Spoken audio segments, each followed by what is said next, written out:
Hello everyone and welcome back to Run It Up number 105. We're here today playing a $17 buy-in sit and go on ultimatepoker.com. I don't know why I was like, oh, what is this called? I don't know. Why are you playing something this small, Jay Carver? Well, even though we've been beaten up lately, we haven't been beaten up that much lately, but it is very late in the morning and there's nothing running, so I don't have much of a choice. There's only bigger no limit and then like smaller no limit, and I was like, okay, we haven't played a sit and go in a while, let's hop in one of these. I've actually been playing a bunch of these off camera lately because I've just felt like playing poker and I've had some time, so I've actually played a bunch of these sit and goes lately. So I've had some success. I think I'm like pretty near to even, maybe even like down a buy-in or whatever, but I've done okay so far, so hopefully we can maybe run it up here. We're on a 1-game winning streak. Holla! That's right. So hey, it could be worse. There's always that. Pretty big pot here, getting this started. I actually don't know any of these players, which is kind of crazy. I think this guy Pie plays a bunch. He's at a bunch of tables now. I know that much for sure, but I don't know anybody. I don't think we've actually played with anybody before. Strategically, I don't think there's really a lot to say. Blinds are going up pretty quickly, so we're going to really have to try to accumulate. But seven-handed, 3 spots will be paying. I think we could make a raise here or a call. I think either is viable. I think raising is fine and usually the play I would make, but I actually think calling is just fine here. I don't think there's really a ton of reason to raise. I'm a little concerned about raising and having him re-raise. He has a stack where he could shove relatively reasonably. It would be a lot, but it wouldn't be like absolutely absurd. This would be actually a really good spot to attack here from this fella, the beautiful cougar in the red hat. Everybody has pre-call checked off. Okay, 30 more chips. Let's see a flop dealer. Very close to a 3, but not quite. Looks like we'll be probably just check folding here. I would say folding seems like the reasonable thing to do. I like how I played this hand. I think we played it not like an internet whiz kid. The Swedish warriors out there are like, what the fuck? All right, I don't know how I feel about that impression of the Swedish warriors. And watch your language, no less. But I need to learn some Swedish curse words. So whenever I'm like really upset about something that's like, internet-y or, wizard-like, I can curse in the appropriate language. Let's see these hands here. Oh, just 2 pair and a flush. No big deal. Probably going to be the winner there. I guess that's reasonable. He did call a min raise out of the small blind, I guess, with his hopes that we would just get to see a flop. He was right about that, so I can't say he was wrong. I guess that is something. But yeah, I mean, obviously calling and all that stuff isn't like traditionally a great tournament play. But I actually think that one of the influences that I had in my poker game, obviously Daniel is actually a bigger one significantly, and he does a lot of these like limping things from time to time as well. I think another person, though, who I actually was relatively inspired by is Gavin Smith, who the first time I played with him in like a $1,000 event at the World Series, he played almost every pot. He just like limped every hand. He just like limped or played it or whatever. And mostly limping though. Like he wasn't necessarily aggressive, but he played a lot of hands. And what he did was he created this dynamic undercarriaged. I like underwritten a little bit closer to what I'm trying to say here, but it was supported by his like very jovial table presence. So it was like, come on, splash the pot, come on in, the water's fine, it'll be good. And with this image and the limping and the talking, he made this amazing dynamic that he was very able to farm out of. Farm or mop the floor, depending on how you look at it. But I was really impressed by that he was able to do something that I hadn't seen before, and like, my internet whiz kitty mind was just like, oh, you can't limp. Like, it just didn't understand that like there's totally fine, sure, viable ways to limp, especially when you mix this into this whole other game kind of a thing, and that there are always going to be situations, or if you limp, you'll encourage others to limp, and there is a diversity of thinking that goes into poker, which is why poker is such a beautiful game.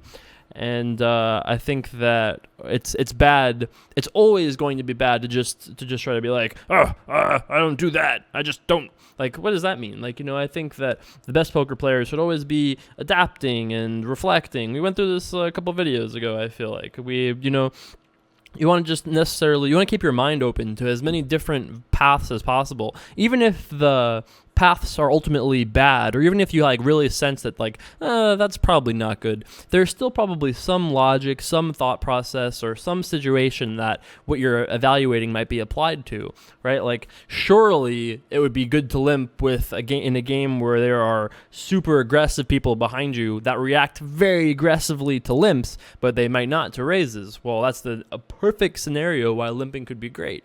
You know, there are guys who, especially if you're an amateur player, so this is like a secret tool against the pros. If you're like an amateur player and there's a pro, especially like a young whiz kid on your left, maybe he's from Sweden, maybe he's not.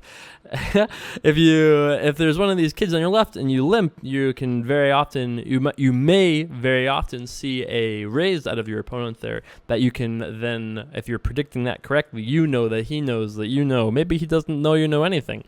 You can adapt and exploit that appropriately. This could be a limp or a fold or a raise.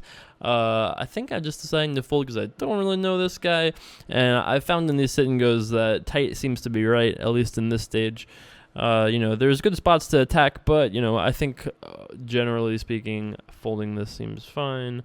I think I would be closer to raising this than calling, but I think actually maybe that's not even true. This guy could be limping hands better than us, and I guess limping would have been fine as well. But yeah, basically, keep your minds open, Keep your minds open, kids. I'm going to talk like this for a little while. It's sultry talk. Sultry Somerville over here. Welcome.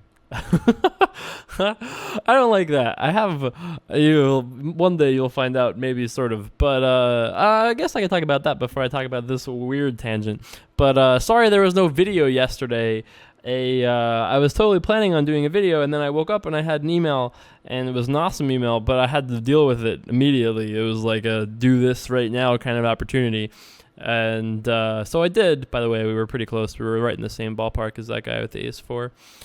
So I just was planning on waking up and either streaming or doing a video and then posting the video at like noon or 1. And then I got this email and was like, well, I guess I have to do that. So no video yesterday, unfortunately, but obviously there's a video today, and there'll probably be a video tomorrow as well. I know, 4 videos. As far as all you ponderers out there, all you Pai Mei-esque ponderers, that's right, Pai Mei-esque ponderers, that's what this is supposed to be.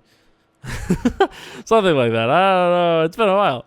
But as far as what was keeping me so occupied, I can't talk about it. But I promise you this.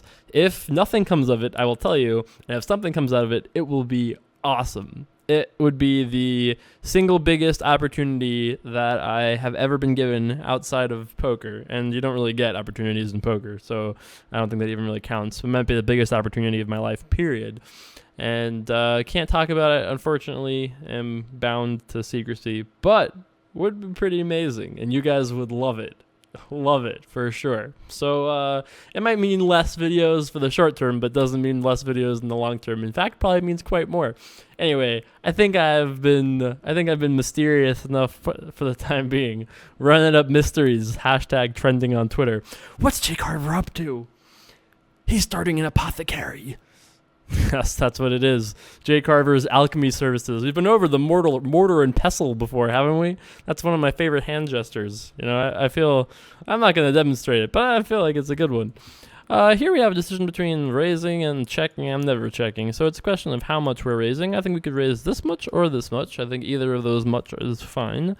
I think 300 is probably slightly better than all in because he'll call it with worse, and I feel like our hand is good enough that I don't really want to just shove because he's going to just fold so often. So I think he makes more mistakes against a raise than he does against a shove. I'm going to start here with a small bet as if we had Jack 10 suited. I'm just raising, and then I'm trying to just take the pot now. But he probably just has nothing, and so we win, which is why raising in the big blind there is very good. He just limps. I just raise. He checks and folds most of the time. Who needs words like and? He check folds most time. Sure. Oh, that seems like quite the flop there. I believe we have 5 in a row, if I'm not mistaken. Hopefully one of these players will bet. They say no thank you.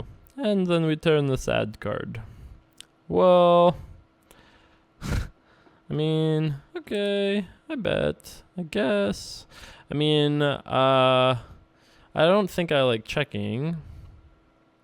I might actually not hate checking now because I find it hard to imagine that whatever either of these guys had that they didn't bet on flop is probably not too good by now. Like, if he has like a 5 or something, like, I guess we're winning this pot. I just didn't think they were calling too often, and I thought if I would check that there was some chance that our opponents would bet with worse, like they would realize that their pair is no good, or they would have missed clubs, which it would be pretty hard to have missed clubs, but they could have a missed hand, and they'd be like, I attack. And then we would be like, haha, straight. And that would be great. I'm just saying. And late night videos, they're so much better than daytime videos. I tell myself that daytime videos are just different, but they're not different. They're just worse, right? I'm not too tired. I'm just waking up. The whole day is yet to be ahead. This is a great time to do videos. I know there's less poker action, but I have always preferred late night videos. I'm just in a much better mood for video conversation. Am I wrong, people? Heck no. Thank you. I was waiting for a response for quite some time there before I just decided to voice your voice for you. There you go. Heck no. Yeah, I don't know what to say. Heck no is a great answer, I think. Wraiths? These guys both seem relatively tight. Richard Nixon over there hasn't played too many hands as far as I can recall, and I don't think either of these players has done anything too aggressive pre-flop yet. So worst case scenario, we get to see a flop like this one, which is not too bad. Gonna start here with a bet. I think we could actually arguably check here as well, but I think betting is probably slightly superior. He'll fold better than 7 high. That is a certainty. And we do make some mistakes when he shoves because we were in like weird situations, but our opponent just calls, so there's that. So if he has a king in this spot, he's never ever folding. Never ever ever folding. And I also really doubt that he has a pocket pair. But so I actually think that my plan is that if he has ace high, I want to get to the river and give him a chance to get the showdown. So I'm going to check back and then probably bet all non-ace rivers. Like, I mean, if he bets, I'm probably not folding because I just don't believe you. What, you must have like ace 4, something like that. That's like where I would venture his ballpark is somewhere related to. Especially with the check here, like, I am for sure betting here for value. Like, maybe it's a little too thin, but I feel like it can't be too thin. Like, I feel pretty good about this. He must have ace high, like, very often. Or, like, deuces, maybe? But I feel like he just has, like, ace 4. I have a 3. Oh, brutal. Well, let's talk about that, I guess. I mean, how do we feel about him having spades? It's certainly possible. Oops. But, I mean, against hands with spades in them, we're not really too concerned about that, right? Because, yeah, of course he can have spades. But the reason we don't care is that almost none of the spades matter because we have all the unpaired. We have the 3, so he has to have a jack. And if he has a jack with spades, what does he have? Jack 8 suited, Jack 10 suited, like there aren't a lot of jacks. Some of those jacks will shove pre-flop if he has like ace jack suited, you would think. So if he has like many combinations of spades that have jacks in them would be aggressive somewhere. Not necessarily, but might be aggressive somewhere. And even just like all flush draws might be aggressive on the flop. So I think my feelings were that he wasn't that strong, but that he had a hand that might be good enough to call, and that he almost never had a king, because I thought kings would just either bet the river themselves, or check raise the flop, or shove pre-flop. And given that none of those things happened, I felt pretty confident that he didn't have a king. The question is, of course, if he does have a hand that is worse than our 3, is he really calling us too often? And I think it was an ambitious value bet. I wouldn't say I'm laughing my way all the way down to the bank. Never done that, really. I've never won enough money to just laugh my way all the way to the bank. Maybe that should be a goal, Tell the kids at home, when you grow up, kids, laugh your way to the bank. It's a great experience. It must be, Think about it. You're just so happy. You go, you have money, you give it to the bank. They hopefully take care of it for you. It's a great experience. I think we should all aspire to something like that. Maybe. I'm just saying. Think it over. Still 6 players remaining here. We've managed to lose 35 chips over the course of our time here. Excellent ROI. That's return on investment for those of you that don't know. I would guess that like 90% of you guys knew what ROI was. Anyway, I was going to say, this is a little weird for me because I can't say that. But I have the other video camera unhinged over there and actually open. So I don't usually have that camera on while I'm recording. But we have the very weird, empty, Run It Up Studios camera. I'll flip over to that really quick. Yeah, hello. It's a little weird having that on and I can see it next to me. So I'm like watching this guy talk out of the corner of my eye. Not the one I usually watch either. But yeah, that's right. This episode brought to you by Dasani, by the way, apparently. That's what I got there. It's so sad without having a guest here. It's like, who will it be? It's like, who'll be next? You know? Who will be next in the seat? The Toshiba hat, the drill, Link over there, still riding Epona, doing this thing. Who could be next? I don't know. I had a guest book for this week, and they didn't want to come. I know. It was Dan O'Brien. I was like, oh, who could it be? I bet you thought about it. If you thought about it, it was like a run-up riddle. You're like, who would say they would do something and then not do it? Dan O'Brien, of course. It must have been your first guess. I didn't actually have a big plan with Dan, but he actually went deep in a tournament and couldn't make it. Who would have thought? I mean, super unlucky. How often does that happen? Not too often. But if you guys have questions for Dan O'Brien, you can send them to me at dearjcarver@gmail.com. Write the word Dan somewhere in the subject would be helpful. And maybe able to ask Dan your questions when he comes on eventually. Might be in the next 2 weeks, might be never. But maybe he comes on. You can write me questions anyway if you have questions for Dan O'Brien. He's been wanting to come on the show. He was our very first hang-up, but those were back when the hangouts were terrible. The sound was messed up. I didn't know what was going on. It was like 7th grade all over again. But these days, we got it. We got it on lock here, right, kids? This is a little bit of a weird spot. So we can either shove or fold, but I can't imagine we're going to fold. Our hand is pretty good. We're short-handed. This guy actually could be raised folding through some miracle. I think this hand is just good enough to just say I'm all in. All right. Gonna need to dodge some 8s and 9s. Pretty good turn card for us. That would be an unfortunate river for us. All right.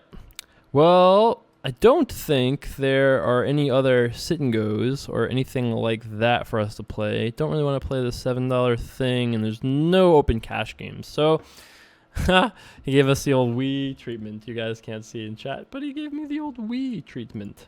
All right. Well, sorry this video is a little bit shorter than usual. It's just not a lot going on that I can record. I could just talk about my life for a little while, but it's boring. We don't really want to do that. So if you guys enjoyed today's video, let me know in the comments below. I read all the comments always, all the time, and appreciate you guys that do comment, hang out, watch the video. I appreciate it. Thank you very much for that. If you haven't subscribed, subscribe. I really would appreciate that. It's the best thing you can do to support me and Run It Up. Every person that subscribes is another Run It Up warrior for the Legion. That's how you become a Run It Up Legionnaire. So, come on, subscribe. All the cool kids are doing it. And I think that's pretty much it. Follow me on Twitter. Twitter.com/Jason Somerville. I almost said Facebook. And you can follow me on Facebook too, Facebook.com/JCarverPoker. And I will see you guys back for more tomorrow. We'll try to run it up tomorrow. We'll do our best. We gotta just hold. I don't know what to say. I tried. See you guys tomorrow. Peace.